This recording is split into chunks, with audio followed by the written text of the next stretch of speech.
a lot of bullets. Hey, what's going on, guys? Welcome back to another build video, and today we're going to be going over turret AMON. And of course, this build works on UVH5, for all mobbing, for all bossing, it does it all. So, let's go ahead and jump into the gear. So, because the build is focused on heavy weapons, we are, not really using our primary guns, so we do have a hot slugger as a backup. If you fall in a fight for your life, you can get yourself a second win. This gun is just, that good. For the rep kit, the kill spring. If you get a kill, it will convert 100% of any excess damage into healing orbs that seek out to you. And if you're doing your minigun and like killing all the mobs, you do not want to pop your healing because what's going to happen is it puts away your ordnance. And if your bullets are a little bit down, it goes on cooldown. So that's just going to be bad for pulling it back out. You just have to wait. And we don't want that. So the kill spring is going to give you the healing you need, and I definitely recommend it. Now, if you do want to pop the rep kit, I do recommend getting Enrage on it because that will give you some extra damage. So definitely grab that. For the heavy weapon ordnance, we're going to be using the Atling gun. This gun is really good. It has some of the highest fire in the game, and it auto homes into enemies, so you don't have to actually aim that hard. For example, you can see these enemies over here. I'm not even going to aim dead at them. I'll just aim to the side a little bit, and the bullets will home in, as you can see. It's almost like glorified bullets from Terraria. It feels just like that. For your class mod, you want to use an Ice Springer because you want to boost Tail of the Comet. Tail of the Comet's extremely good. Ideally, get +5 on it. I have +4, but that'll do. And we'll talk more about Tail of the Comet in a second. For the shield, no surprise, what's for dinner? So, more shock damage, definitely have that. Ideally, if you can, try to get amp rolls on it if you want to boost up your bossing damage. For your enhancement, you can use whatever one you want. All you care about is the passives. Stuff that has like gun damage, gun splash damage, gun equip speed, gun critical hit damage, gun status effect damage, anything that says gun, that will apply to your heavy ordnance. But the top part, the Blot Off Underbarrel thing, that will not. So if you see any damage boost to guns, definitely grab that and put it on. And as for the firmware, we have 3 on Gadget Tahoe. That's going to give us extra ordnance cooldown, which doesn't matter too much because we have infinite ordnance damage and ordnance damage on kill, so that's quite nice. We have 1 on Get Throwing for ordnance damage 10%, which is quite nice too. And then 1 on God Killer for an extra 10% against bad mother enemies. So this also works for bossing. Now you can do 2 on, what is it called, Airstrike, but we're not always using a splash weapon, so we're not getting a boost out of the secondary trait on it. So that's why I like doing 1 God Killer, just so you can even it out for bossing and for mobbing. Alright, let's go over the skill trees. So we are all red tree and all blue tree. So let's start with the red tree. It's pretty self-explanatory, nothing crazy to it. So first off, we have what burns within for more fire damage. We are going to be using Onslaughter and chaining that with Pyroclast to get all the fire damage and shield regen, getting our What's for Dinner back up, and keeping us topped off. And also, the bonus movement speed's quite nice too, because when you hold a heavy weapon, you move kind of slow. We put 1 point in the Gut Punch to weaken the enemies, so we're going to get more damage out of that, which is quite nice. You only need 1 on the skill, don't go 2 or 3, it's not worth it. Wield the Storm, that's going to give us more status effect damage and duration, and that's going to be huge for Tail of the Comet, which I'll talk about in just a second here.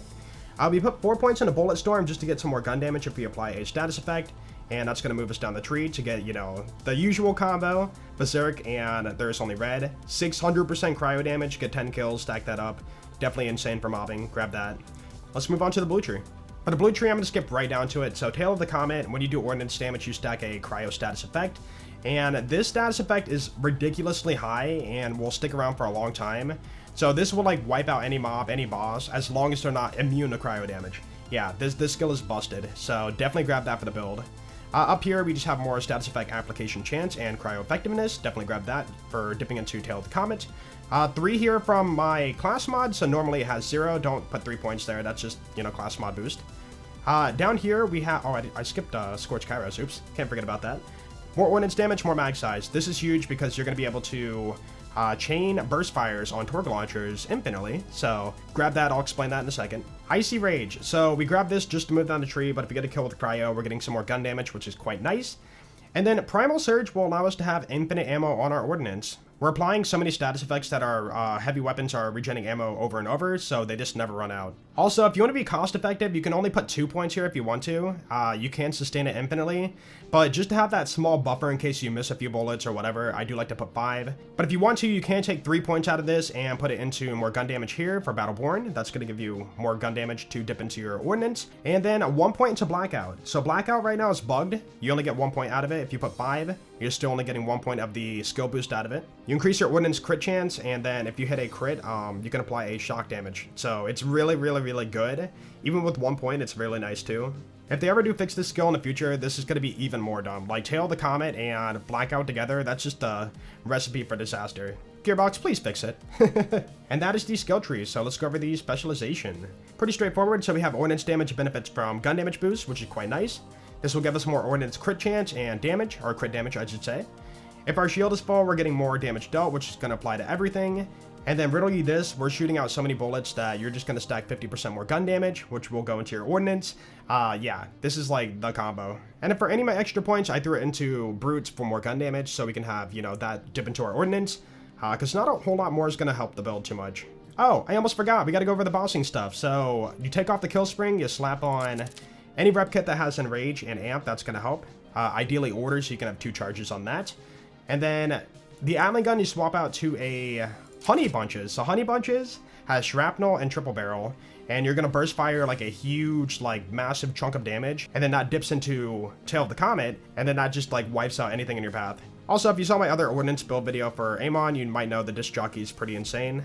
You could do that for mobbing, but for the most part, the Atling gun just, you know, takes care of mobs so much faster and easier. The honey bunches can come in other elements. I've only found fire so far. These things are not too common to find, but if you don't have these yet, you can always just take an Atling gun and just use that for bossing too. That will work fine. But if you want that fast insta-kill damage, the honey bunches is the way to go. So this is how you're going to set up. So first off, activate your forge skill to activate Berserk. You can see there we're going to have the cryo damage on the side. And then from there, pop your action skill. That's going to give you more fire damage, movement speed, and shield regen.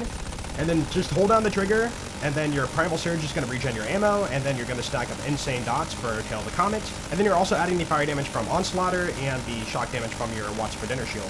You're stacking up a lot of stuff. And then if you're bossing, just swap over to your amp and enrage, and then also your honey bunches, so we'll just slap that on. And let's just do the same thing again, and you're going to see the numbers are going to be quite stupid. This for mobbing is complete overkill, but if you really want to go this route, you can. So charge it up, release your shots, and the dot damage is just look away. It's pretty silly. Oh, and I forgot, yeah, when you're bossing, you want to swap over to Fulminating Fist. That's going to give you an extra 30% status effect chance, which will help you with Tail of the Comet dots, so definitely slap that on. But if you're mobbing, just swap over to the Pyroclast to Chain Infinite Onslaughter. For Pyroclast, if you get a kill while the enemy is inside the fiery storm around you, you will get more duration. Also, with Pyroclast for mobbing, if enemies are near you inside that firestorm, they're going to take a fire dot, and that in return will help you regen your ammo for Primal Surge too. In case you're not shooting, that can be quite nice. Alright, enough blabbering, let's go to a drill site. Alright, here we go. So we're going to go ahead and activate Berserk by doing that. Activate the action skill, bust out the minigun, and just hold down the trigger sparingly. You can just hold down the trigger the whole time, but if you miss too many bullets, you are going to go on cooldown, so just kind of time your shots. But you can see here, things just melt so freaking fast, it's quite silly. And you'll also notice that the healing trails coming towards me are healing me up. That's going to be from the Kill Spring rep kit. Definitely have that on for mobbing. What's up, dude? Elemental Eater, please don't. Also, Centripetal. That guy was like the worst of everything. Okay, here's the bosses. We're going to hold down the trigger, and they're going to melt from Tail of the Comet. And check this out, even if I stop shooting, like the Tail of the Comet damage just dips through and like kills them off. Like, look at that. I wasn't even shooting right there after the first half of his HP. But yeah, that's mobbing and slight bossing, so let's take on a real boss. Okay, maybe a little bit more mobbing. This is really fun. I enjoy this. Alright, so we made it over into Inceptious. We're going to swap over to Amp and Enrage, and then slap on the Kinetic Honey Bunches. There we go. Jump on the platform. And then again, we're going to activate our Forge skill to activate the Berserk skill. Activate Onslaughter for the fire damage and all that good stuff. There we go. Pop the rep kit. And then pop up the launcher, charge it up. And just aim for a crit. You do want to try to aim for crits if you can. So let's just wait for this move.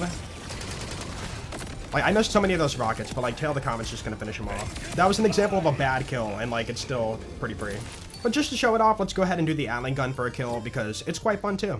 Also, I forgot again, swap over from Pyroclast to Fulminating Fist, get that extra status effect chance. So, same thing again. I didn't spawn the boss, wow.